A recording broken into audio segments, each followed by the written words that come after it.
Bonjour, ici Joachim de l'équipe Soyuz. Aujourd'hui, nous allons voir comment communiquer avec ses collègues sur Microsoft Teams.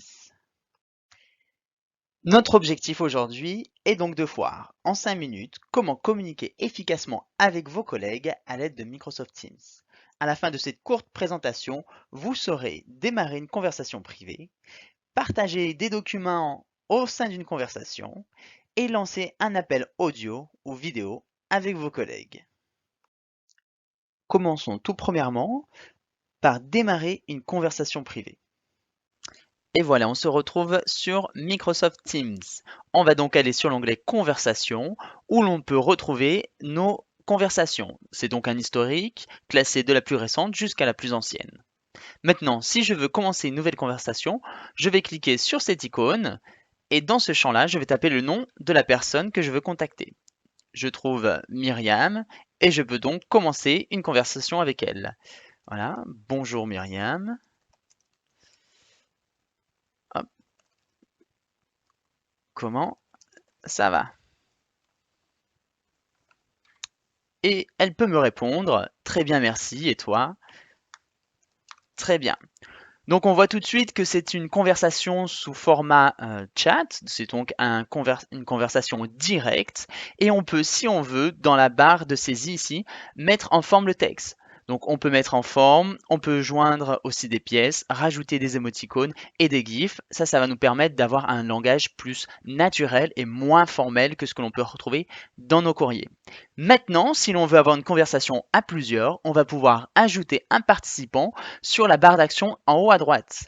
À ce niveau-là, je peux très bien rajouter Diego dans la conversation et on vient de créer une nouvelle conversation à trois. Je vois bien qu'il y a Diego et Myriam. Très bien, maintenant nous allons voir comment échanger des documents au sein d'une conversation. Je retrouve la conversation avec Myriam et au niveau de la barre de saisie du message, je trouve l'option pour joindre un fichier.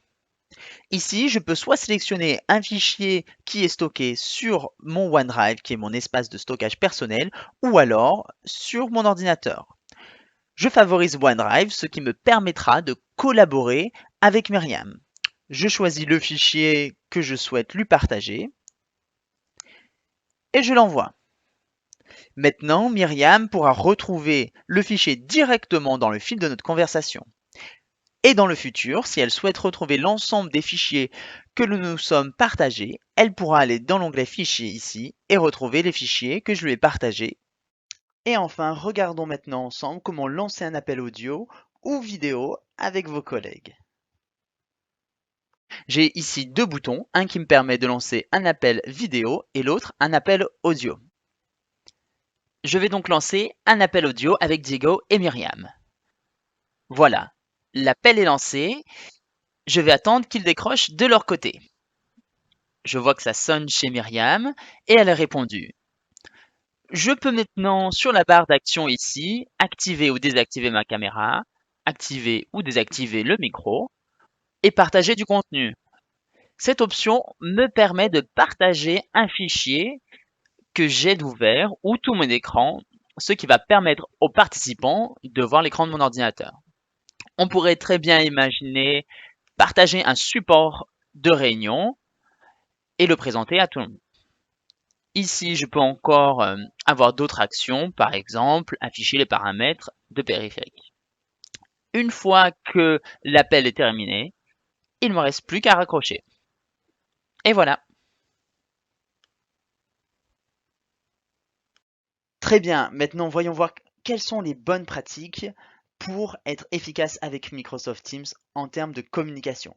Premièrement, utilisez les conversations afin de remplacer les emails informels en tant que collègue. C'est un bon moyen d'alléger votre boîte de messagerie et surtout de vous alléger l'esprit.